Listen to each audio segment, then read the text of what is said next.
warahmatullahi wabarakatuh. Selamat datang kembali Sobat Yes di acara Bincang Podcast Program Yes. Halo petani muda Yes, kita pada kesempatan kali ini saya Ageng akan membawakan topik yang sangat menarik, yaitu terkait penguatan kelembagaan petani melalui korporasi petani. Dan tentunya kita sudah kedatangan tamu yang top banget, yaitu Ibu Project Manager Program Yes, Ibu Ineke. Halo Ibu. Pagi Mbak Ageng. Pagi Ibu, apa kabar Ibu? Makin cantik aja. Alhamdulillah, terima kasih Mbak Ageng. Iya Ibu saya punya pantun dulu nih Bu, sebelum memulai podcast kita di hari ini.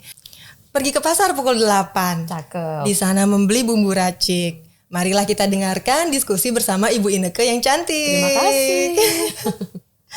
Ibu, kita langsung aja nih Bu, terkait penguatan kelembagaan petani melalui korporasi petani. Itu kan kita sering dengar nih Bu di pemberitaan dan di media online tuh. Tapi sebenarnya apa sih Bu itu Bu? Ya. Sebelumnya terima kasih Mbak Ageng dan teman-teman dari program Yes. Selamat pagi, Assalamualaikum warahmatullahi wabarakatuh. Senang sekali bisa bersama-sama dengan tim media program Yes untuk mengangkat petani muda dan kelembagaan ekonomi petani muda yang ditumbuh kembangkan dari program Yes. Rekan-rekan muda kami di program Yes memang menyasar pada individu petani muda. Kenapa Mbak Ageng?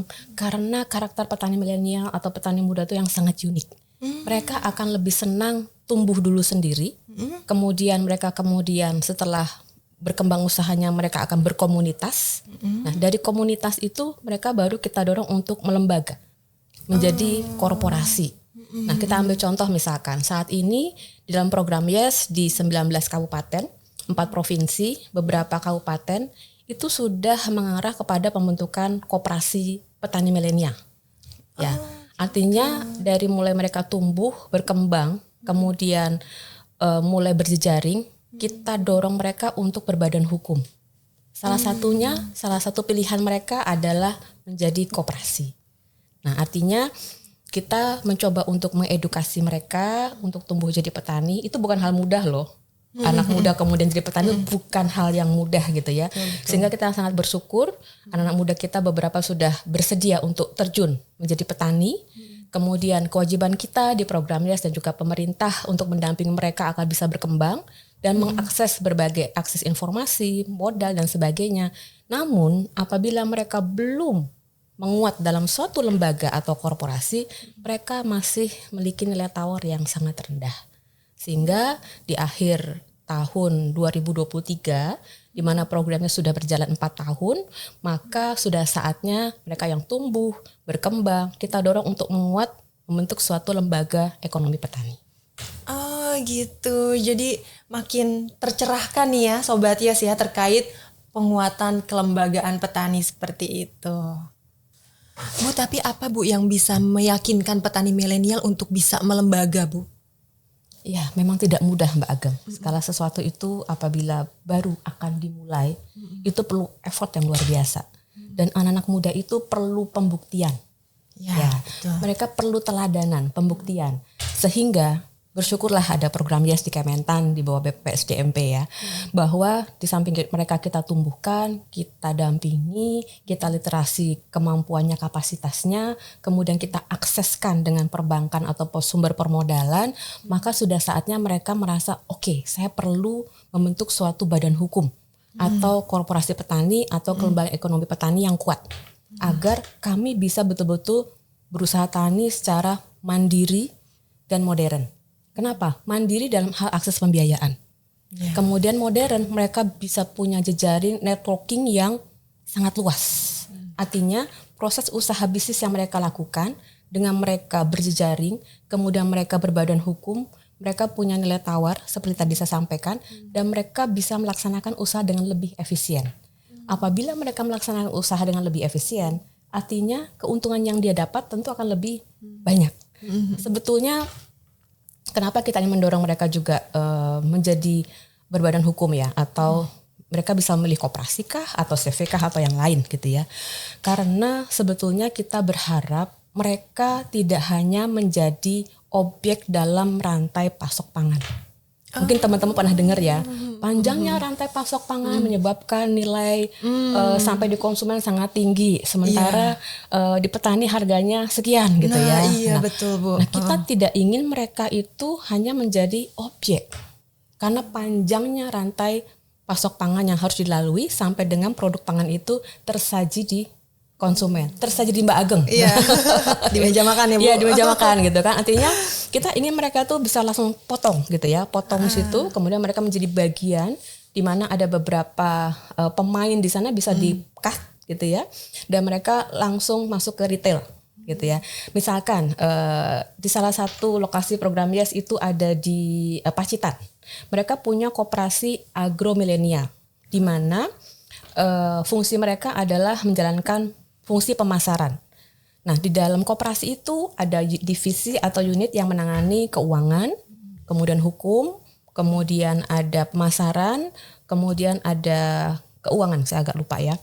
Nah, mereka berfungsi menampung hasil-hasil dari petani atau penerima manfaat program YES atau petani secara luas.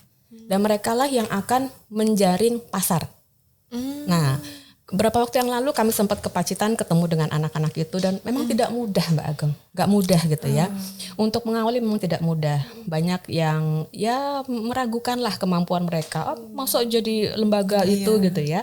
Tapi mereka dengan didampingi pemerintah daerah, kemudian teman-teman dari pelaksana proyek di Jawa Timur, akhirnya mereka sudah berjalan hampir 1,5 tahun. Dan mereka sudah punya kontrak kerjasama pemasaran dengan beberapa perusahaan swasta. Artinya rintisan mereka sudah bisa meyakinkan atau memberikan kepercayaan kepada pasar. Usaha mereka ada cabai, ada kambing, ada domba, ada kakao gitu ya. Nah kita juga berharap dengan mendorong petani untuk tumbuh kembang menguat dengan suatu kelembagaan ekonomi petani yang berbadan hukum.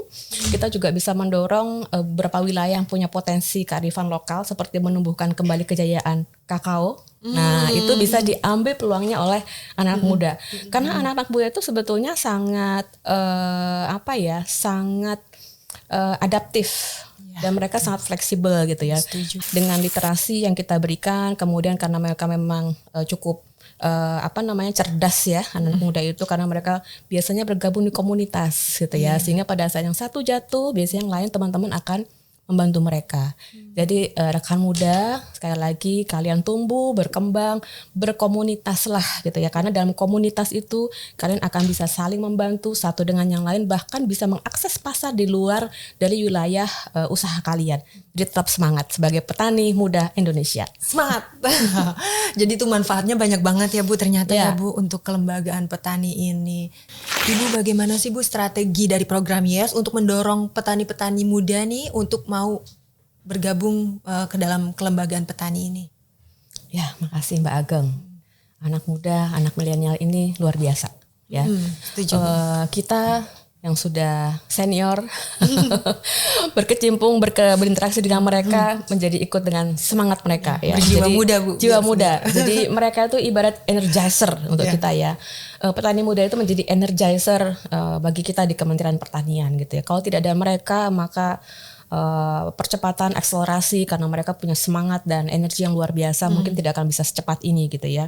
Ide-ide mereka juga luar biasa yang kadang-kadang tidak terfikirkan oleh kita. Diversifikasi dari komoditas, pohon industri komoditas yang mereka bisa kembangkan, kemudian diusulkan atau inisiatif dari mereka itu juga kadang-kadang out of the box. Oh oke ya, ternyata bisa ya seperti itu ya. Jadi itu juga menjadi pembelajaran bagi kita di pemerintahan, khususnya kami di program YES, di BPPSDMP juga banyak belajar dari mereka. Dan kita juga tahu apabila mereka masih dalam usaha yang sendiri, individu, maka tentu akan sangat sulit bagi mereka untuk berkembang ya. Baik mengembangkan skala usaha maupun mereka menarik kerjasama dengan off-taker gitu ya. Karena kita kemarin juga sempat melakukan studi terkait dengan land tenure di beberapa wilayah. Pihak dari BUMN itu bersedia memberikan penggunaan lahan, hak guna lahan kepada mereka untuk dikelola untuk produksi, tapi mereka harus sudah punya lembaga. Gitu ya. Artinya bagaimana kita mendorong mereka, anak muda, petani muda, untuk kemudian membuat suatu kelembagaan ekonomi petani, mereka harus tahu dulu manfaat bagi mereka tuh apa? Saya dapat apa kalau saya bergabung atau membentuk suatu kelembagaan ekonomi petani? Nah, setelah kita berikan edukasi kepada mereka, kamu nanti bisa loh buat deal-deal kontrak dengan pihak luar untuk bisa scaling up usahamu gitu kan. Kemudian salah satu alternatif yang menarik sebetulnya belajar dari lesson learn yang sudah ada ya, koperasi. Mereka yang tidak mampu memenuhi volume produksi pasar, kita jadikan anggota saja Mbak Ageng. Gitu. Artinya koperasi itu bisa sebagai pengepul ya. Pengepul ini ada unit usaha cabai di mana petani cabai yang mungkin lahannya kita tahu kan, lahannya juga mereka tidak begitu luas gitu ya, atau lahannya juga marginal di mana produksinya masih sangat rendah. Mereka bisa gabung hasil panennya di koperasi. Sehingga kalau dari beberapa petani dengan komoditas yang sama dijadikan satu ditampung dalam koperasi, tentu kan volumenya jadi besar. Iya. Nah, yang diinginkan oleh pasar adalah jaminan kontinuitas produk, ya kan?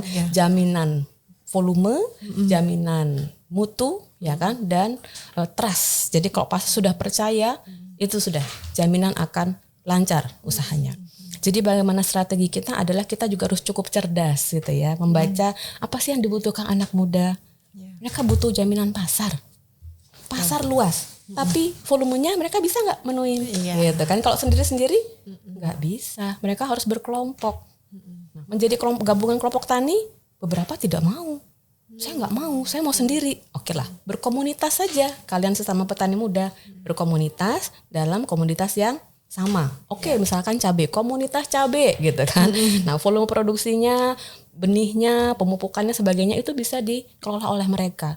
Nah, untuk memudahkan, ya membuat KEP tadi. Gitu Mbak Ageng. Aduh, keren banget ini. Jadi memang petani muda nih bisa nih mulai sekarang nih yang belum bergabung dengan komunitas bisa mulai untuk bergabung dengan sesama petani muda lainnya. Nah, itu tadi diskusi seru kita tentang penguatan kelembagaan petani melalui Korporasi Petani bersama Ibu Inneke. Terima kasih Ibu sudah berkenan hadir hari ini. Sehat dan sukses selalu Ibu. Terima kasih Mbak Ageng. Sama-sama Ibu. Untuk Sobat Yes, jangan lupa untuk terus tonton Bincang Podcast Yes. Dan jangan lupa subscribe dan follow YouTube dan media sosial program Yes. Sampai jumpa di episode selanjutnya. Bye-bye.